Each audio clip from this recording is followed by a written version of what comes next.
안녕하세요. 절대값TV의 명품 PD 한PD입니다. 최근에 그 정부가 모든 수단을 다 동원해서 집값을 잡으려고 대책들을 다 쏟아내고 있어요. 자, 금리 인상하고 대출 규제하고 공급 폭탄 때리고 신규 택지 지정하고. 자, 그런데 이번 주에 나온 매매 수급 지수라고 할까요? 자, 그게 전국적으로 또 다 올라갔어요.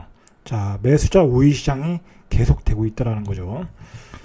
자, 오늘은 왜 이렇게 본질적으로 왜 이렇게 시장이 가라앉지 않을까? 자, 뭐 그런 이유를 한번 우리가 본질적으로 한번 찾아보는 시간 한번 가져볼게요. 그동안 이야기했던 것에서 조금 깊이 들어가서 한번 이야기를 해볼게요. 자, 일단 그 정부가 금리를 올렸어요. 기준금리를 올려가지고, 자, 우리나라 그 대표은행 KB도 금리를 인상을 했어요. 뭐 나머지 은행들도 다 금리를 인상하고 있고, 자, 11월 달에 한번 더 올리겠다고 그러죠. 자, 이제 뭐 그거 나오면 또 집값이 오르면 더 올리겠다라는 이야기예요. 그래서 지금 뭐 신문에서 나오는 얘기가 주담보 대출 금리를 한 5%까지 올리겠다라고 이제 언론에 흘리는 것 같아요. 대출 금리 인상 속도가 빨라지고 있어요. 그래서 지금 변동금리로 주담보 대출이 최저 2.89에서 최고 한 4.3까지 올라왔어요. 자, 4.3까지 주담보 금리가 올라왔다. 자, 이거 요즘은 이제 담보대출도 막아놔가지고 연말에 농협도 막고 그 밖에 은행들도 지금 다 막고 있잖아요. 그래서 지금 주담보대출 자체도 안 되는 은행이, 그리고 당연히 이제 기준금리가 올라다 보니까 예금금리도 예대금리라고 그러죠. 예금금리도 올라가겠죠. 자, 그래서 정기예금금리가 최고 1.4%, 정기 적금은 2.95%까지 올라갔어요. 제가 예전에 한번 얘기했는데 적금이 정기 적금 기준으로 한 3% 정도만 준다고 하면 돈들이 은행으로 다 쏠려 들어갈 수 있어요. 그렇지 않습니까? 몇백만 원, 몇천만 원 가진 사람은 그 3%의 의미가 별로 없어요. 그런 분들은 계속 투자를 하겠죠. 뭐 5천만 원 가지고 뭐 그거로 3% 금리 해봤자 얼마나 되겠어요. 그런 분들은 오히려 그 리스크를 안으면서 투자할 가능성이 많지만, 예를 들어서 뭐 5억이라든지 10억대 자산가라든지, 자, 그런 사람들은 계산이 틀려져요. 3% 금리만 된다고 하면 10억대라고 하면 얘기가 틀려진다. 예를 들어서 10억대면 뭐 정확히 제 계산은 안 나오지만, 예를 들어서 한 3천만 원, 1년에 한 3천만 원 정도 나온다. 자, 그러면 편하죠. 그냥 은행에다 넣어놓는 게 편할 수 있다라는 거예요. 20억이면 6천만 원이 될 수 있잖아요. 예를 들어서. 자, 그 정도로 적금 금리가 3%가 되면 어떤 그 돈의 흐름이 지금 시장, 지금 자산에 어떤 그 리스크가 있는 자산에 쏠렸던 그 유동성이 다 이제 그 은행으로 다 다시 들어갈 수 있다라는 거예요. 자, 그러면 그동안에 그 버블이 많이 꼈던 그 자산 시장은 급격하게 무너질 수가 있어요. 근데 이게 제가 이제 보니까 어디가 제일 먼저 무너질까를 고민을 한번 해보면, 부동산 시장이 아니에요. 이게 어디가 제일 무너질까? 바로 주식 시장부터 무너지는 거예요, 이거는. 그리고 코인 시장이 또 무너질 수 있고, 금리가 3%대 되면 그렇게 될 수밖에 없어요. 주식시장에서 1년에 뭐 3% 내는 거, 그거 쉽지 않아요.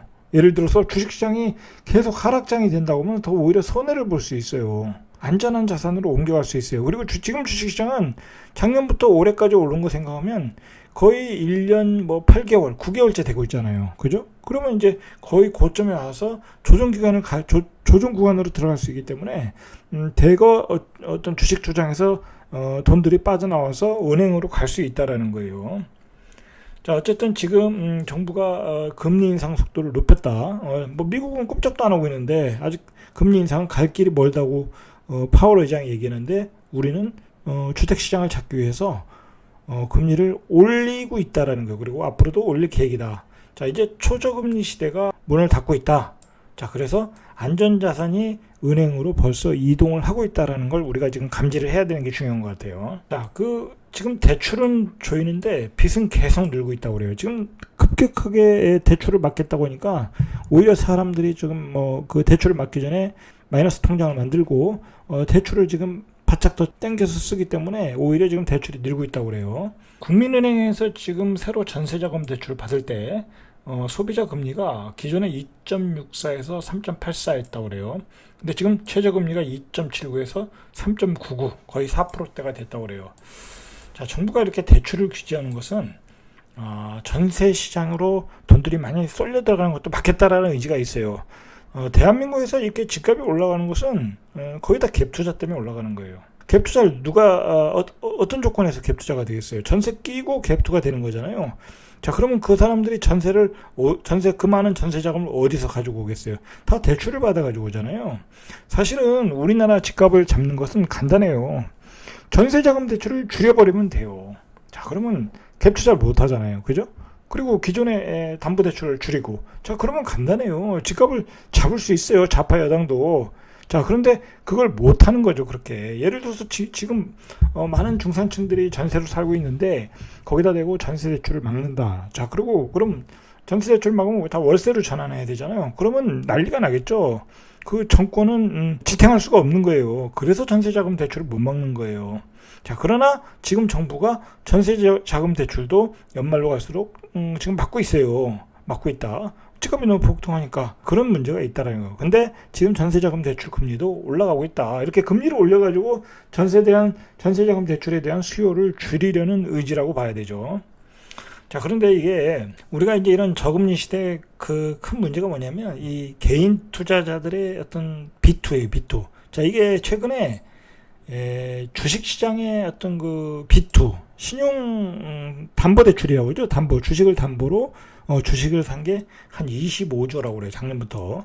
자, 그런데 지금 주식시장이 뭐 지수상으로는 뭐 고점에서 별로 빠지진 않았지만 그거는 이제 지수의 문제고 종목별로 보면 아주 심각하게 빠져 있어요, 지금. 뭐 삼성전자도 뭐 9만 원 넘게 갔다가 지금 뭐 7만 5천 원, 6천 원대고 뭐 15,000원 이상 빠졌고. 자, 그리고 뭐 LG화학은 뭐 100만 원 넘었는데 지금 뭐 70만 원대잖아요. 자, 그 대형주들이 그렇게 고점 치고 다 빠졌고 소형주들도 엄청 빠졌다. 자, 그러면 이게 25조의 빚이라는 것은 계속 물타기를 하고 있다라는 거예요, 개미들이. 자, 이것도 문제, 이거 만약에 여기서 주식시장이 더 꼬꾸라지면 이 개미들은 정말 이 비트로 주식을 산 개미들은 다 털리게 돼 있어요. 왜냐면 이게 마이너스 또 30% 이상 구간되면 다 반대 매매가 들어가거든요. 자, 그런 위험한 상황에 와 있어요, 이게. 자, 정부가 그것을 알고 있겠죠? 자파 정부가 그걸 알고 있는 거예요. 그러니까 금융위원장 뭐 해가지고 그분이 이제 대출을 막겠다라는 게 그거잖아요. 이 버블이 커진 부동산 시장, 주식 시장, 그다음에 코인 시장으로 돈을 들어가는 것을 막겠다. 자, 그거잖아요. 더 이상 물타기 하지 말으라는 얘기잖아요.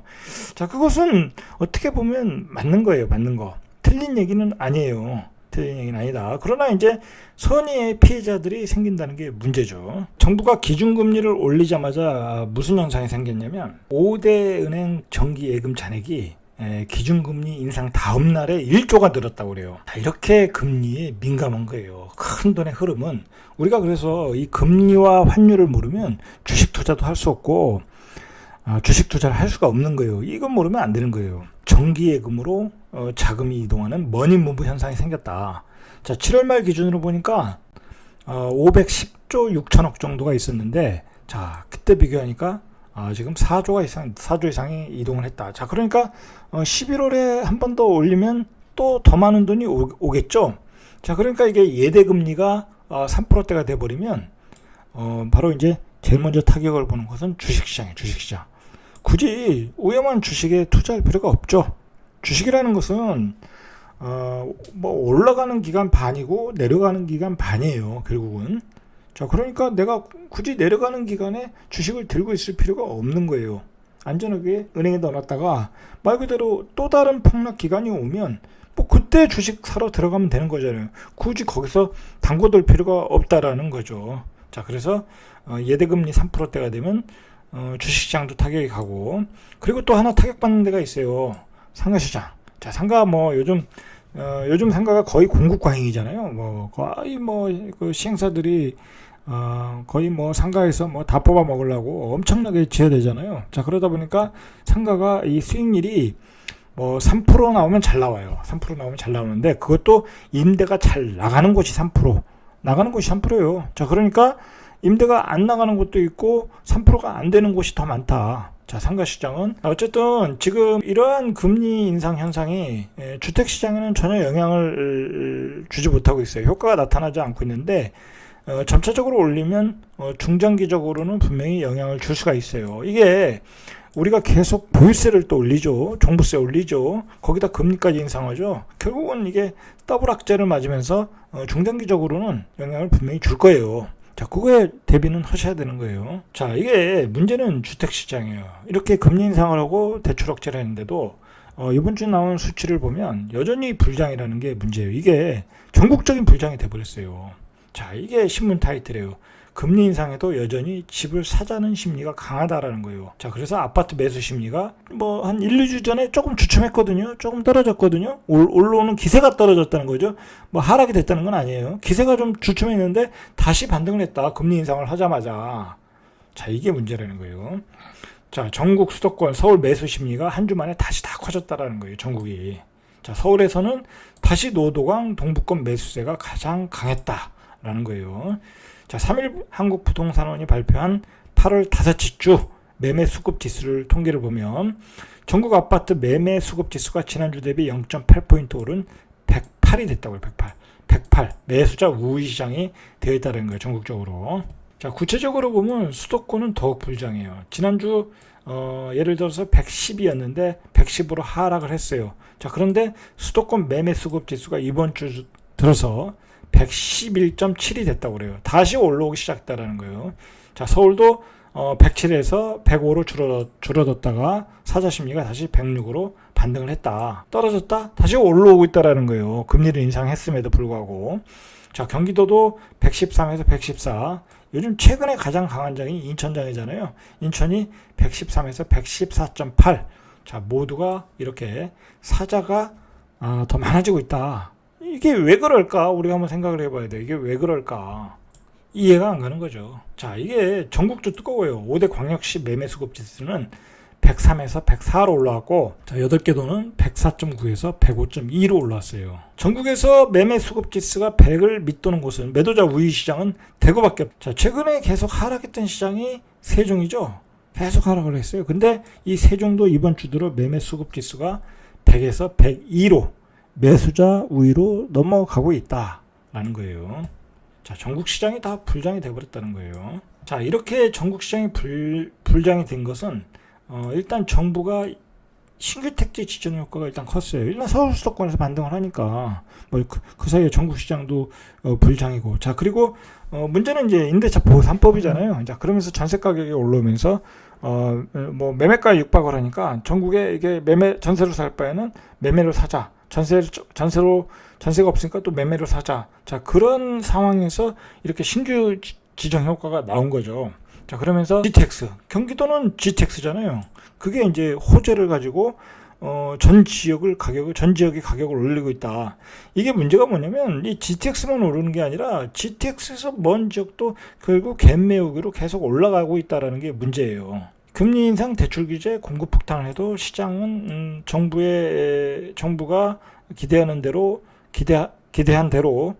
반응이 없어요. 반응이 없다. 집값이 더 매수자 우위 시장이 되고 있다라는 거예요. 이 매매 수급 지수가 매수자 우위 시장이 되고 있다라는 거예요. 그러면 왜 그럴까가 우리가 한번 여기서 생각을 해봐요. 자, 일단 무슨 주택에서 이러한 강한 수요가 일어나고 있습니까? 일단 아파트죠. 자, 아파트고 기본적으로 지금 전세가 없잖아요. 전세 가격이 폭등을 하고 있고, 그러니까 당연히 전세에서 매매로 넘어가고 있는 거고. 자, 그리고 정부와 전문가들의 입장은 틀려요. 정부는 기존 주택, 재고 주택까지 포함해서 절대로 공급이 모자르지 않다라고 생각을 하기 때문에 이런 현상을 이해 못하는 거고, 기존의 전문가들은 아파트 위주로 보는 거예요. 아파트 위주로. 자, 그리고 요즘 그 주 소유층이 30대, 40대지 않습니까? 아파트를 지금 연끌하는 세대가 2030. 자, 그리고 40대 아니겠습니까? 자, 그 사람들이 어떤 그 주거에서 자랐습니까? 자, 그 사람들이 어렸을 때 10대, 20대 결혼하기 전에 대부분이라고 하긴 좀 그렇고 아파트에서 자라신 분들이 많아요. 뭐 일개 신도시부터 아파트에서 자라신 분들이 많다. 그런 사람들이 뭐 단독주택에 살겠습니까? 원룸에 살겠습니까? 빌라에 살겠습니까? 아파트에 살겠죠. 그리고 좀 여유가 있으신 분들은 새 아파트를 원하겠죠. 이제 구축에 지겹게 살았으니까. 그죠? 자, 그러다 보니까 그런 쪽에서 수요가 폭발적으로 늘어난 거예요. 자, 그 폭발적으로 늘어난 것에 대한 대비를 전혀 못했다는 거죠. 거기에 초저금리 시대가 왔고, 그리고 정부가 또 불을 지른 것은 임대차 보호 3법으로 전세가를 폭등시켰던 게 가장 큰 이유이고, 또 다른 이유 하나를 대라고 하면 역시 임대사업자들을 활성화했다라는 게 문제죠. 임대사업자 때문에 물량이 다 들어갔지 않습니까? 시장의 유통 물량이 다 들어갔고, 자, 거기다 대고 또 양도세를 82% 때려버리니까 시장이 매매되는 유통 물량은 하나도 안 나오고, 그리고 신규 주택은 다 전매 제한 걸어놔서 팔 수도 없고, 그러니까 시장의 생태계가 다 망가졌어요. 뭐 이러니까 시장은 구조적인 폭등장을 보여주고 있고, 2030들은 영끌에서 사는 수밖에 없구나. 자, 그렇게 반응을 하고 있는 거예요. 그리고 사전 청약은 청약 자체에서 청약에서 당첨되려면 최소 16년은 적금을 부어야 되고, 자, 이런 상황을 판단하고 2030들이 영끌을 하고 있는 거예요. 자, 그런 게 본질적인 이유라고 보시면 되는 거예요. 사실 지금 집값이 안정되려면 전세 가격이 잡혀야 되는데, 이 전세 가격도 상승을 하고 있다고 그래요.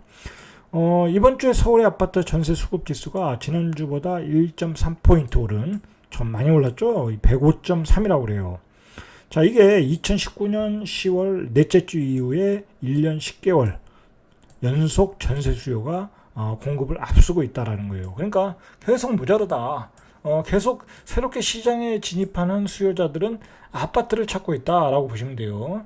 자, 이게 수도권으로 가면 전세 수급 지수가 105.8에서 106.4로 더 확대되고, 전국을 기준으로 봐도 104.4에서 104.9. 자, 전국적인 현상이에요. 이 전국적인 현상이라는 것은 뭐냐면, 결국은 아파트에 대한 수요가 더 많아졌다. 이제 빌라에서 살던 분, 아니면 단독주택에 사시던 분, 그리고 이 전국적으로 그 재개발 붐이 일어났잖아요. 그죠? 5대 광역시에서도. 그러면 빌라에 살던 사람들은 빌라 팔고 아파트로 가겠죠? 그 주로 가겠죠? 신축으로 가거나. 그런 점에서 그 공급은 충분하다는 어떤 좌파 정부의 정책적 판단에 미스가 있었다라고 보셔야 될 것 같아요. 그러니까 왜 전세 수요가 어떤 상품에서 많은가, 그런 부분을 좀 정부가 더 고민을 해봐야 돼요. 자, 그래서 이제 공급 폭탄을 때리고 있잖아요. 자, 그런데 그거는 먼 미래의 공급 폭탄이니까 현재 시장에 먹히질 않고 있다라는 거죠. 제가 요즘 시장을 보면서 지나치게 과열됐고 기이한 현상들이 보이기 시작했다는 걸 알았어요.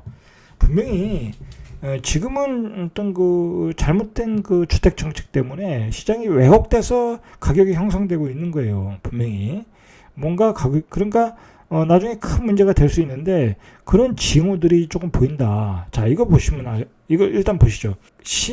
건설회사들이 좀 분양을 하는데 꽁수 분양을 하고 있어요. 꽁수 분양. 예를 들어서 임대주택 방식으로 분양을 하는 거야. 왜냐면 분양가 상한제가 걸리니까 분양가 자체를 높게 상정을 못 하잖아요. 근데 이 임대주택으로 치면 10년 후에 분양 전환이 가능하잖아요. 그죠? 10년 후에 분양 전환할 수 있고, 그러니까 그때 감정평가를 때려가지고 그때 가격을 새로 산정하다 보면 더 비싸게 팔 수 있단 말이에요.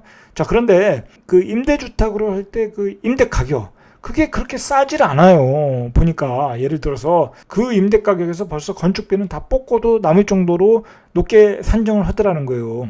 자, 그러니까 굳이 시행사들이 땅을 가지고 있는데 거기다가 분양하는 아파트를 질 필요가 없겠죠. 자, 그런데 그게 예전에는 민간 임대주택으로 지면 분양이 잘 안 됐죠. 누가 뭐 임대주택을 사겠습니까? 몇 년 뒤에 분양하는 걸, 그냥 분양하는 걸 사지. 자, 그런데 그게 분양이 지금 잘 되는 이유 중에 하나가 바로 그걸 전매가 가능하다는 거야. 그 전매가 가능하다니까 거기서 뭐 초피가 붙고 프리미엄이 붙고 거기서 거래를 몇 번 전매 제한을 해제하다 보니까 그런 어떤 투기성 거래가 이루어지고, 그런 시장에서 시장이 뜨거워진다는 거죠.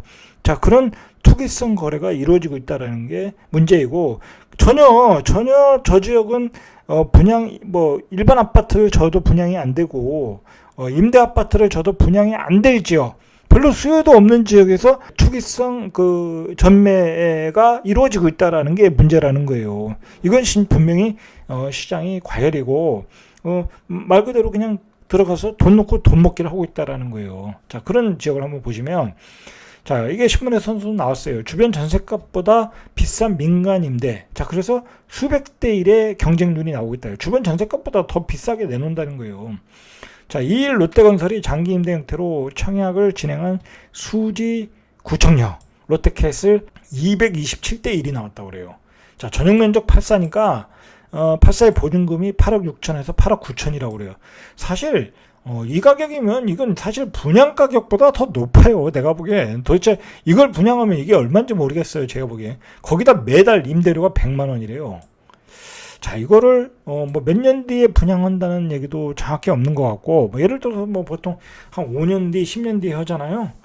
자, 그러면 그때 분양가도 얼마인지 모르잖아요. 이런데 227대 1. 자, 이게 전매가 되니까 혹시 싸게 분양받을 수 있다라는 그런 생각을 가지고 또 사시는 분들이 있다라는 거죠. 자, 그래서 이 715세대 모집에 총 16만 2,683명이 몰렸다고 그래요. 이건 청약 통장이 필요 없는 거니까. 자, 이런 형태가 바로 어떤 투기 세력을 이용한 어떤 그 분양 마케팅이 아닌가. 뭐 그렇게 봐야 되는 거죠, 사실. 당첨되면 내가 전매해서 팔면 되니까. 뭐 시장에 또 그게 거래가 된다고 하니까. 자, 그런 걸 이용해서 이런 아파트를 줘서 그 많은 그 시행사 시공사들이 많은 그 이익을 가져가고 있다라고 보셔야 될 것 같아요. 자, 이게 보시면 5월 경기 평택시 안중읍에 위치한 안중역 GM 하임스테이, 이것도 민간 임대인데 사상 최고인 286대 1의 경쟁률이 나왔다고 그래요. 이게 이 안중역이라는 데가 이게 말 그대로 그 읍이잖아요. 안중읍이잖아요. 그 시골이에요, 시골. 뭐 그 시골에서 뭔 그 아파트 수요가 이렇게 많겠어요. 뭐 있더라도 이렇게까지 뜨겁진 않다. 그것도 민간 임대 아파트인데, 예? 자, 그리고 모아건설에서 짓는 모아건설 산업 해림건설이 충남 아산시 신창면에 선보인 뭐 신안 아산 모아 엘가 비스타 2차도 3월에 186대 1이었다. 자, 이런 게 다 이게 사실 이건 면이잖아요, 면 단위. 도대체 이곳에서 아파트 수요가 있을까 할 정도로 의심이 가는 지역들이에요. 한번 지도를 보시죠. 이게 어딘가. 자, 여기에요, 여기. 지금 여기인데, 자, 이거 보세요. 이거 완전 시골이잖아요, 시골.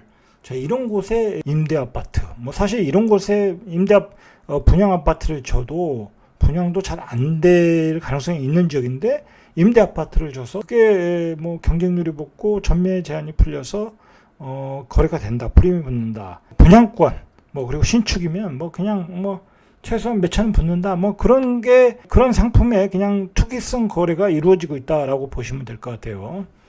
자, 본질적으로 이런 시장에 지금 구조적 문제가 있는 거예요. 매물이 잠기고 거래가 안 되고, 뭐 거래가 안 되니까 그나마 나와 있는 물량이 신고가를 때리고, 자, 그러니까 아파트 가격은 계속 올라간다고 언론에서도 또 중폭이 되고, 자, 이런 악순환이 계속되고 있다라고 보시면 될 것 같아요. 자, 요즘은 또 이게 심리가 문제예요. 내가 집값이 오른다는 게 이제 맹신이 되어 있어요. 맹신이라서 종교가 돼버린 것 같아요. 집을 가진 사람들은 이게 뭐 집을 내놨다가도 금방 뭐 이렇게 계약을 하자고 하면 팔지를 못해요. 무서운 거죠. 집값이 또 올라갈까봐. 자, 요즘은 또 이 생활형 숙박시설, 뭐 도대체 이게 뭔 상품인지 모르겠는데, 자, 이거 뭐 말 그대로 레지던스 아닙니까? 그냥 장기 이렇게 투숙하는 레지던스 같은 거예요. 이게 아파트가 아니란 말이에요, 사실은. 자, 이것도 뭐 수백 대 1, 뭐 수천 대 1이 나오고 있어요. 그러니까 정부에서 이것도 규제를 하겠다고 그러지 않습니까? 자, 그러니까 뭐가 잘못돼도 한참 잘못됐다, 지금. 이게 사실 코미디예요, 코미디. 지금 보면 코미디다. 왜 그러냐면, 제가 요즘 해외 시장에 좀 관심이 있어가지고, 뭐 하와이라든지 뭐 LA라든지 뭐 캐나다라든지 뭐 그런 시장의 어떤 그 신축, 뭐 콘도라고 그러죠, 외국은 그런 것에 대한 분양에 대해서 좀 알아보는데, 거기는 뭐 이렇게 대규모로 짓지도 않고 뭐 100세대 짓고 200세대 짓고 뭐 그렇게 해서 콘도가 규모가 크질 않아요. 자, 그런데 거기는 언제든지 살 수 있어요. 뭐 이렇게 도대체 대한민국 사람들처럼 막 가서 우르르 몰려가서 그게 프리미엄 먹고 뭐 그런 시장이 절대 아니다. 라는 거죠. 그러니까 우리나라는 무슨 지방에 있는 면 단위에 있는 임대 아파트의 분양권에 그 수요도 없는 거기에 프리미엄 먹고, 지금은 이건 완전히 그냥 뭐랄까요, 코인과 같은 어떤 그 불확실한 가상자산과 같은 그런데 이렇게 투기성 거래가 이루어진다라고 볼 수밖에 없어요. 자, 어쨌든 지금 최근에 그 금리를 올려서 거의 뭐 4%대 되지 않습니까? 4% 조금 넘지 않습니까? 아까 봤듯이 한 4.3%, 뭐 4.9%. 자, 이게 뭐 이제 5%대가 되면은 이제 뭐 최고 금리를 넘어서 한 뭐 중간 금리 정도로 봐서 한 5%대 되잖아요, 주담대가. 그러면 시장은 타격은 가요. 왜냐하면 너무 많은 대출을 받았거든, 사람들이. 그렇지 않습니까? 50%, 40% 이상만 받아도 뭐 5억씩 대출 받은 사람 많아요. 자, 그러면 시장에 분명히 타격은 간다. 분명히. 자, 이 금리 인상은 분명히 지금은 약발이 안 먹혀도 서서히 먹힐 가능성이 많아요. 자, 그거 조심하셔야 돼요. 이런 집값 강풍에 뭐 홍남기, 이주열, 고승범 이 트로이카가 이제 똘똘 뭉쳐서 이제 뭐 집값을 잡으려고 대책을 내놓고 있는데, 자, 그렇지만 이제 집값은 계속 올라가고 있지 않습니까? 결국은 이 좌파 정부의 주택 정책의 방향은 보유세 강화예요. 보유세 강화. 뭐 공시지가 환원율을 계속 높이겠다고 그랬으니까 보유세 강화예요, 분명히. 자, 이게 보유세 강화는 결국은 미국 시장, 외국 시장과의 어떤 똑같은 구조예요. 똑같은 구조. 자, 그리고 대출을 줄이고 보유세 강화. 자, 그러면 이제 갭 투자를 못 하거든요. 그리고 많이 가진 사람은 세금을 많이 내야 돼요. 이제 그 외국의 렌트비가 굉장히 비싸요. 뭐 캐나다나 미국이나 렌트비가 굉장히 비싸요. 우리가 생각하는 것보다 훨씬 비싸다. 뭐 원베드룸, 뭐 투베드룸 오면 200만 원이 넘어요, 월세가. 예? 자, 그러면 대한민국에서 이제도 그러면 보유세를 올린다는 얘기는 결국은 전세 제도가 소멸되는 거예요. 전세 제도가 소멸되고 내가 뭐 5억짜리 살았다. 5억의 전세 살았다. 그러면 이제 앞으로 5억의 대출도 안 나올 수도 있고, 대출을 줄이면, 정부가 대출을 막아버리면, 뭐 그렇게까지는 갈지 모르겠는데, 중요한 건 보유세를 늘려버리면 이제 전세를 뭐 넣을 수가 없어요. 내가 미쳤다고 전세 5억에 주고 내가 뭐 세금을 몇 천만 원 내겠습니까? 그렇게 안 한다는 거죠. 결국은 보유세를 늘리면 전세가 월세로 바뀔 것이다 라는 거죠. 자, 그래서 우리가 이제 외국에서 뭐 월세 200에 사는 것은 아주 보편적이거든요. 자, 우리도 그렇게 될 수 있다. 월세 200에 살면. 자, 생각을 해보세요. 그나마 월세 200을 낼 수 있는 사람이 살 수 있는 거잖아요. 그러면 부부가 맞벌이해서 뭐 300씩 벌었다. 그러면 600만 원 버는 집이 있어요. 600 벌기도 뭐 그렇게 쉬운 건 아니지만. 자, 그러면 월세로 200을 내야 되는 거야. 이제 그런 시대가 올 수 있다라는 거예요. 이런 좌파 정부의 보유세 강화. 이 보유세 강화는 정부가 가는 방향이니까. 그리고 대출을 규제하고, 금리를 올리고. 자, 그러면 결국은 이제 전세에서 월세 시장으로 갈 수밖에 없다라는 거죠. 자, 오늘은 여기까지. 이상 절대값 튜브의 명품 PD 한 PD였습니다.